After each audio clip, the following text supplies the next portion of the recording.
Good day, everyone. Welcome back to our series about RevOps and AI. So in this episode, we're going to be focusing on alignment between marketing and sales.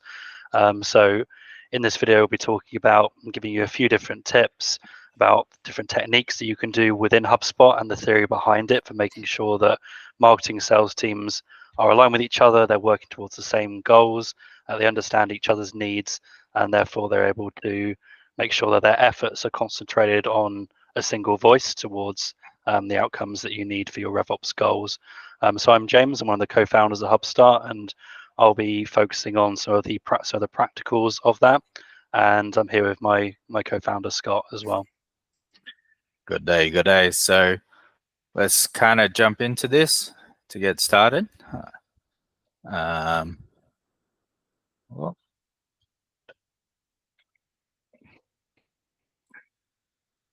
All right. So first of all, what are we talking about in terms of this alignment? So we go back to our RevOps goal, sustainable revenue growth. That's replicatable, repeatable revenue growth. So without the alignment between your teams, you're not really going to get a stable, repeatable revenue growth. You're going to get a situation where teams aren't aligned, which means in terms of revenue, they're not aligned in terms of KPIs. They're not aligned in terms of how your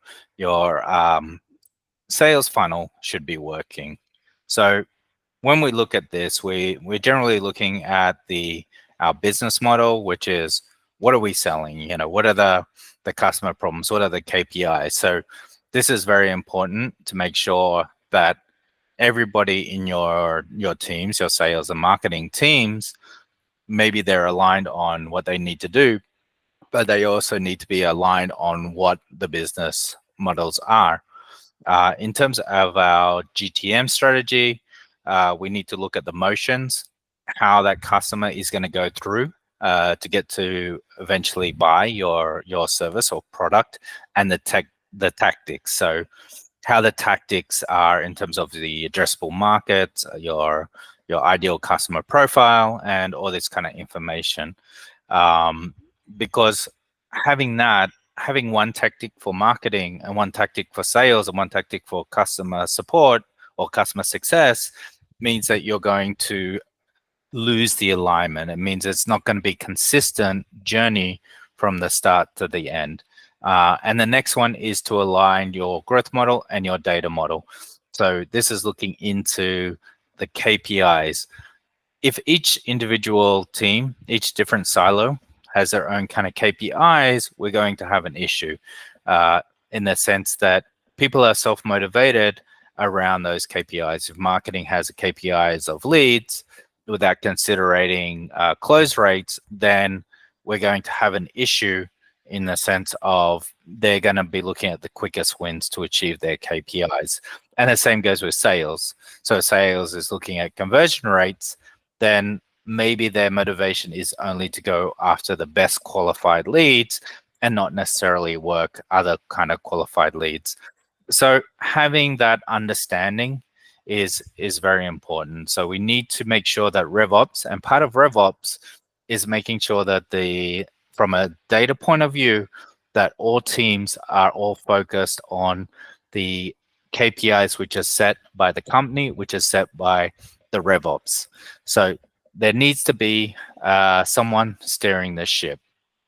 So RevOps will provide that numerical version of steering the ship for all the three silos. So sales and marketing and customer success may not be talking to each other, but RevOps should be providing that Northern Star. It should be providing that direction to ensure that all these teams are focusing and putting their best effort into achieving the same goal that you want to achieve for your company.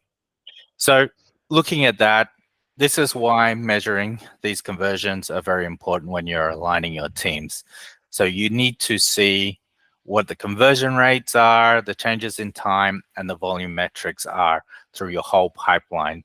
So as part of your KPIs, obviously each of these will have stages within them, but we need to be able to control the sales, marketing, customer success by evaluating each of the metrics within them.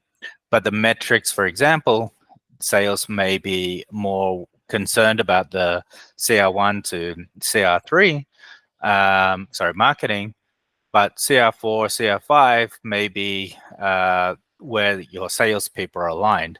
So making sure that the marketing and sales have a shared common goal may mean that your KPIs need to be looking at the whole story, all your conversion rates through the whole funnel to ensure that they're all working together to the common objective, especially in some more modern sales models where a lot of your sales are actually performed through customer success.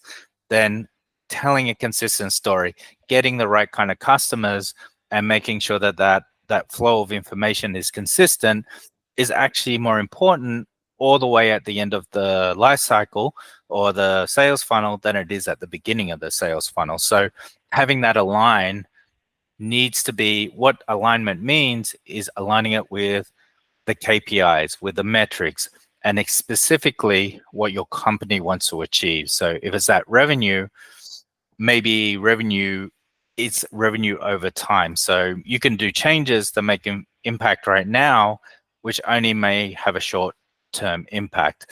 But if you make other changes that over a long period of time, they might have a compounding impact. So if you want accelerated growth, you need to be looking at how that alignment is looking at compounding impact over all these metrics. So it's getting this alignment is very important, because without having that alignment, marketing, sales, customer success will create their own alignment. They're going to do what they think is right because they don't necessarily see the whole picture. They don't see the whole orchestration of how your business is working.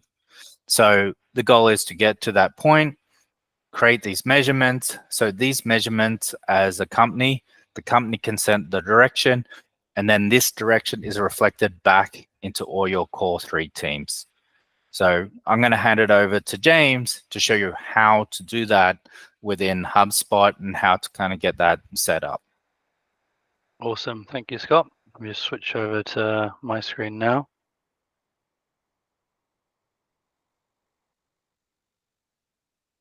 Okay, so the first of these sort of tips we want to focus on is those global KPIs. So by global KPIs, we essentially mean these core measurements in the areas of volume, conversion, and time metrics.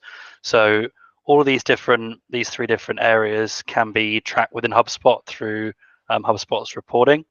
Some of it out of the box. For instance, I would normally go to the funnel reporting, which we can access in the reports tool here, and build us out a normally company-based, but sometimes a contact-based funnel that takes us through the overall lifecycle stages of the funnel. So let me just drop those in now.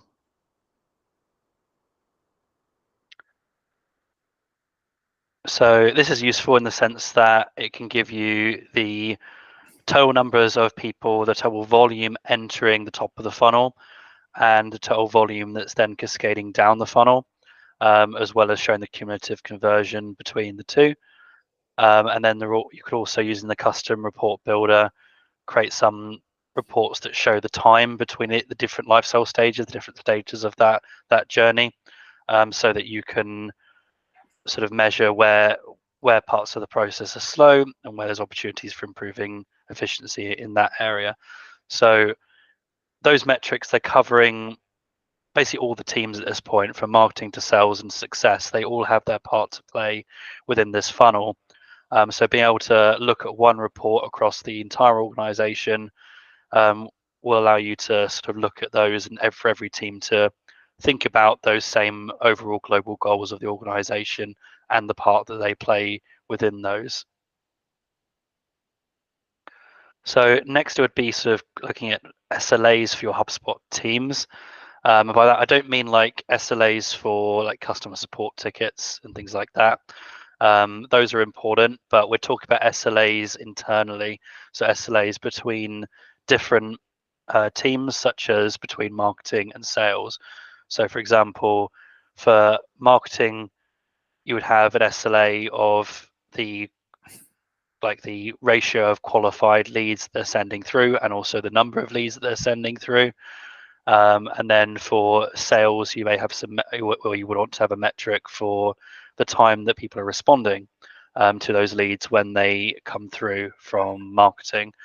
So there's a couple of ways within HubSpot that you can track those.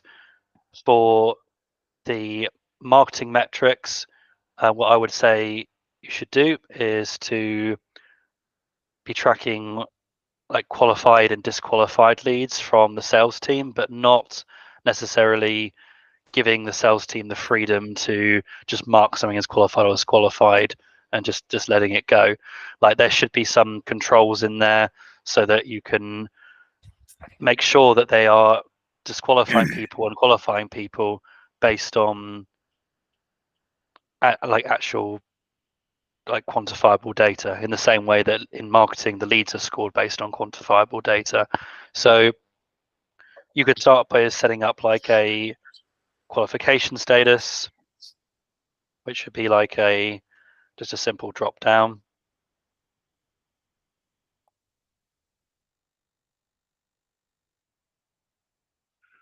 But then that field can then be controlled by other fields. So you could have things like is the person interested in the service and things like that. You'd be able to think of some metrics of things that sales can answer yes or no or give a score to based on their interaction with that person, and that then relate back to whether that person is actually qualified or not, or that lead is qualified or not.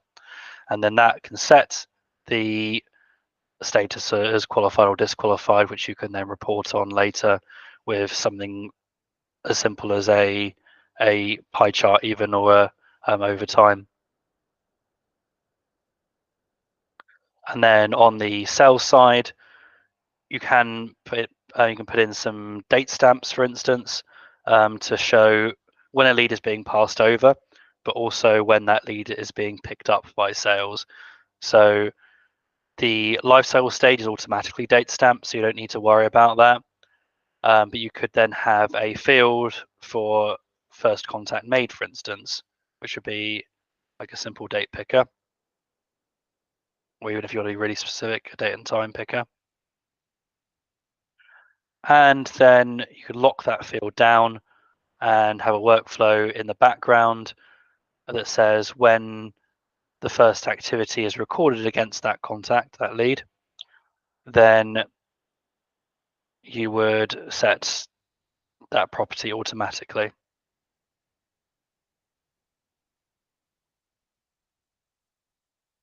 Oh, that seems to have gone all slow on me now, but there we go. So setting that as date of step. So that gets set. And that can be based on an activity trigger, and that forces a guaranteed date stamp of when that first contact point has been made. And then you can put a report together that shows the time difference between the lead handover from marketing to the point when that gets picked up, or any other date stamp metrics from the sales side, so you can measure those responses and measure that people are in the sales team are hitting their SLAs for following up on leads being sent through. Then you'd have the area of the playbooks. So playbooks is a very cool feature within HubSpot that you can use to create guides. And the idea of that is that everybody's basically going from the same mentality when they're approaching a customer. So you could have for instance, a qualification call script where the information that's then going to lead to the qualification is being captured within this form, which then leads to the qualified status being set or not. And you could have guide for the playbook guide for the marketing team on the approach that they would take to engaging with leads. But by having those aligned between the two teams, then they're both speaking from the same tune.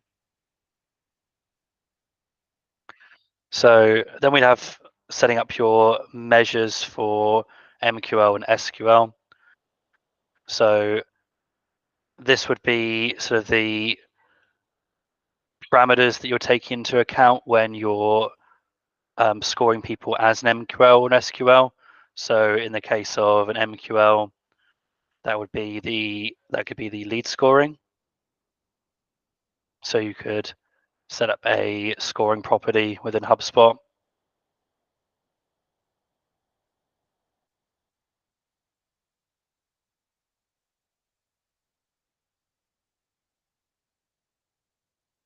And then take into account all the different parameters based on other data within HubSpot to identify if somebody is qualified or not. And the same thing then for your sales, you could have another sales scoring property, which then is built and feeds off of the different qualification fields that your sales team are filling out to set a score for qualification on the sales side as well. So sort of leading on from the playbooks, you've also got the brand voice. This is a new feature within the HubSpot AI that's just been put into place. You can access it here through the account level settings under branding, and then within your brand kit.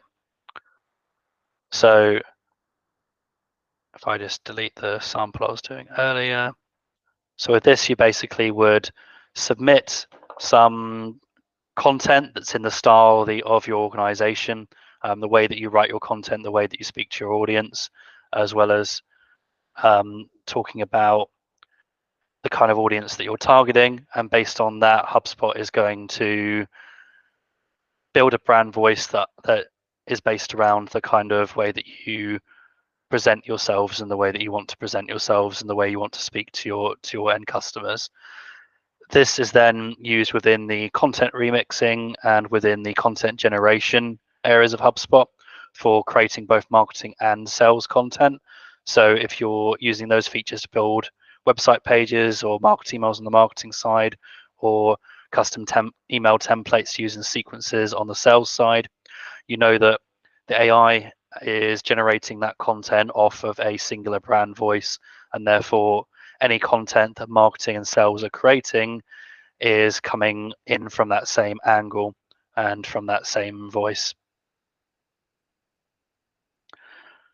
And lastly, you have the area of escalation. So as well as scoring people, scoring leads that sales qualify or disqualify, or deals that sales win or lose, you also want to make sure that reasons are being recorded for that. So that could be through creating conditional properties. In the case of the deal pipeline within the active part of the sales process, that would be from going into your pipeline settings and making sure that you have, at the very least, the closed won reason and the closed lost reason as required fields on the closed won and closed lost stages. And then also then for your qualification property, a qualified reason potentially, but at very least a disqualified reason going into there. So once you have those different data points and you're guaranteeing that those are being collected, then you'll be able to report on those as well. So in terms of escalation, we can look at the numbers of disqualifications. We can have a look at the numbers of closed lost leads. And if they're reaching certain thresholds, we can then set up workflows that are then going to notify and escalate on that point. But even in terms of just understanding the reasons why a lead didn't work out or a opportunity didn't work out, then it's good to build some reports off of that you can review on at least monthly cadence. So with that data being captured, we could then go in and create ourselves a deal report.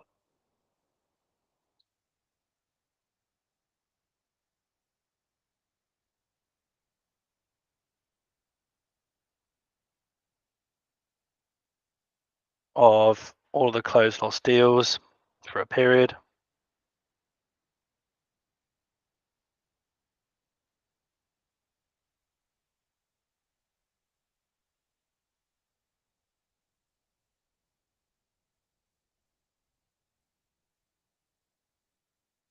And then that can then be rendered as a simple table that basically shows the deals that didn't go through and the reasons for those, which you can then review with marketing, with sales, to determine the reasons for that and make adjustments accordingly. Yeah. And I think it's important to note there that that activity is a review with both marketing and sales. It's the ability for both teams to understand the issues, why it went wrong.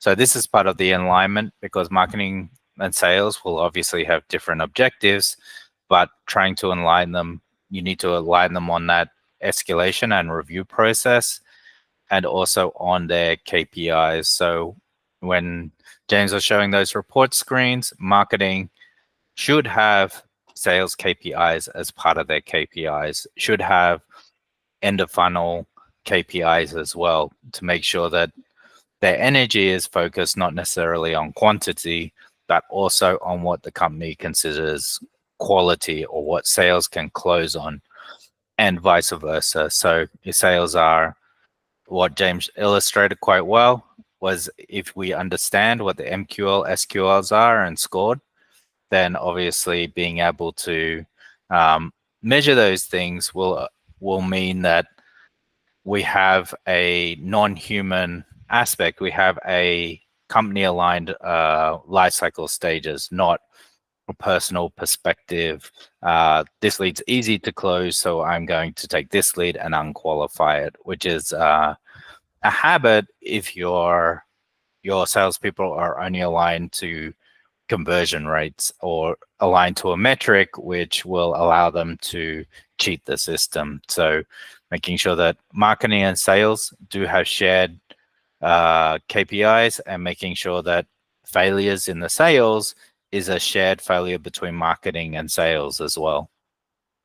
Yeah, absolutely. And that's partly why I talk quite a lot about locking these things down so that the reporting is accurate, but this is a good checkpoint as well. If we're looking at the real reasons behind everything, then people being held to account for decisions that they've made on the sales side to disqualify people, and on the marketing side for sending through people that turn out not to be the best fit. And if they're working towards the same goals, then they're going to work as a team more efficiently than they otherwise would if they were considering themselves adverse to each other. Yeah. And I see this quite often with lead magnets, right, on different websites. So a lead magnet or someone signing up to a demo, obviously, the volume's not necessarily going to be that high, but their readiness to buy might be quite mature. Someone signing up to a checklist, with an email, may not really be ready to align, to be ready to be sold to, but that's still, when does that get passed on to the sales team? When does that still get to be in the lead nurturing? So not knowing that information or prematurely sending it over to sales or whatever is going to clog up your pipeline. It's going to, cause effects on your conversion rates, increase your volume, which meaning more human resources. So this is the tips here give you the framework to be able to try to manage and definitely explore and find out what those issues are and what's working and what's not working. Yeah, absolutely. So I hope that's been useful to everybody. If this is something that you want to learn more about how to apply this to your business and how these kind of techniques fit in with your own business model and your own strategy, then our AI workshop is probably going to be quite a good fit for you. So this workshop is based around all the different concepts that we've been teaching in this series, but specifically around your business, starting with a deep dive into understanding your whole customer journey and how your business functions and what your proposition looks like. identifying some quick wins, areas within the process where things are clearly falling down and there are clearly areas that you can make improvement without diving too much into working whether the stats of whether that's going to have an effect or not, because they're obvious. And then of course then looking in more detail into the things that are less obvious, so using the reporting to zero in on the areas where improvements can be made and giving you actionable recommendations that then you can put into effect within your company based on what works for you and around your own RevOps goals. So that sounds interesting to you, then we've got a link in the description below that you can reach us on, and we can discuss about that while that workshop works. And if you just want to keep getting more content from us and hearing more of these tips and tricks across RevOps and AI, then feel free to like and subscribe, and we'll definitely see you on the next one. Awesome. Thanks. See you next time. See you soon. Bye-bye.